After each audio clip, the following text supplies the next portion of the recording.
A common feature of reproduction in Amoeba, Spirogyra, and yeast is that asexual reproduction occurs after sexual reproduction, asexual reproduction occurs before sexual reproduction, asexual reproduction does not involve gametes, asexual reproduction involves only one parent. A common feature of reproduction in Amoeba, Spirogyra, and yeast is that asexual reproduction involves only one parent. Asexual reproduction is a mode of reproduction in which offspring is produced by a single parent without the involvement of gametes. In amoeba, asexual reproduction takes place by binary fission, where the nucleus of the amoeba divides into two daughter nuclei, followed by cytoplasmic division. In Spirogyra, asexual reproduction occurs by fragmentation, where the filaments break into smaller pieces and each fragment develops into new filament. The ability of an organism to develop whole body from a broken piece or fragment is called A. Binary fission, B. Budding, C. Multiple fission, D. Regeneration. Regeneration is a type of asexual reproduction where an organism can grow a lost or damaged body part. It is common in some animals like planaria, starfish, and salamanders. When a body part is lost, these organisms can regenerate the lost part by the proliferation of specialized cells. The new part that develops from a regenerated cells is identical to the original part. In other words, regeneration allows an organism to produce a complete individual from a fragment, and hence it is an important method of asexual reproduction. Next question, which is the most common method of reproduction in a majority of fungi and bacteria? Budding, spore formation, binary fission, multiple fission.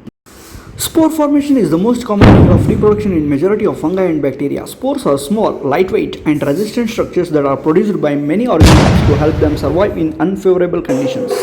Fungi produce spores from both sexually and asexually. In case of bacteria, spores are formed as a result of specialized cell division process called endospore formation. Spores can be dispersed over long distances by wind, water, or other means, which helps them to colonize new areas. Since spores are well protected and can survive in unfavorable conditions, they provide a great advantage to the organisms that produce them. So, spore formation is the correct answer. Which of the following method of the contraception protects from acquiring STDs, that is sexually transmitted diseases? A. Surgery, B. Condoms, C. Copper T, D. Oral pills. Condoms are the methods of contraception that protects from the acquiring STDs. Sexually transmitted diseases are infections that are transmitted from one person to the another through a sexual contact. Condoms act as a barrier between the partners, preventing the exchange of body fluids during the intercourse. This reduces the risk of transmission of STDs. Condoms are made of latex or polyurethane, and they are readily available and easy to use. In addition to preventing the STDs, condoms are help to prevent unwanted pregnancies. Next question, anemophily is the pollination by birds, rain, insects, wind. Anemophily is the pollination by wind. In this method of pollination, the transfer of pollens from the male reproductive organs to the female reproductive organs takes place through the action of the wind. Plants that are adapted to the anemophily usually have light, small, inconspicuous flowers that produce large quantities of pollen. The pollen grains are small and light, with smooth surfaces that allow them to be easily carried by the wind. Since wind can carry pollen over long distances, anemophily is an effective method of pollination for plants that live in open, windy environments.